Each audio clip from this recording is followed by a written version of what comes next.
ఫిబ్రవరి 15న Congo తూర్పు ప్రాంతమైన north Kivu ప్రావిన్స్లో ఒక దారుణమైన హత్యాకాండ చోటు చేసుకుంది.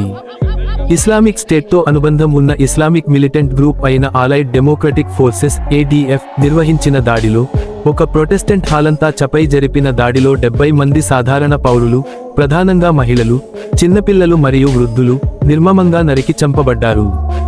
ఈ అఘాయిత్యాన్ని అంతర్జాతీయ పరిశీలకులు మానవ హక్కుల ఘోర ఉల్లంఘనగా అభివర్ణించారు.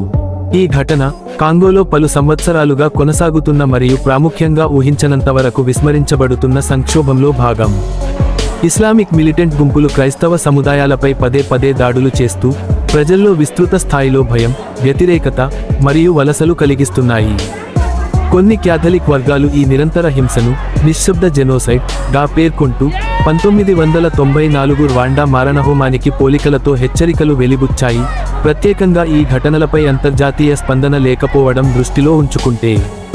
ఈ భీకర ఘటన జరిగిన గ్లోబల్ మీడియా మరియు ప్రముఖ పాశ్చాత్య మానవ హక్కుల ఉద్యమాల వారి నుంచి తక్కువ స్పందన లభించింది.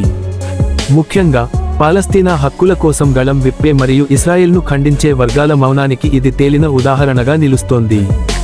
ఈ వ్యత్యాసం వల్ల కొందరు కార్యకర్తల ఉద్దేశాలపై అనుమానాలు వ్యక్తమవుతున్నాయి. వారు నిజంగా మానవ హక్కులపై శ్రద్ధ చూపుతున్నారా లేక తాము నమ్మిన రాజకీయ దృష్టికోణాన్ని ముందుకు తీసుకెళ్లడానికి ఉద్యమాలు చేస్తున్నారా అని. ఈ నేపథ్యంలో from the river to the sea వంటి నినాదాలు ఇది చాలా సందర్భాలలో ఇస్రాయెల్ వినాశానికి పిలుపుగా భావించబడుతోంది.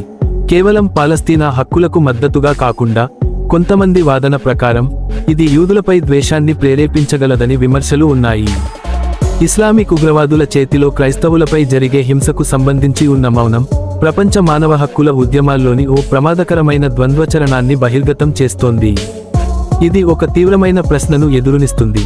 మానవ హక్కులపై అసలైన శ్రద్ధ ఉన్నట్లయితే కొన్ని అఘాయిత్యాలపై అంతగా స్పందన వస్తుంటే మరికొన్నిటిపై ఎందుకు నిశ్శబ్దం? Thanks for watching. Have a good day friends.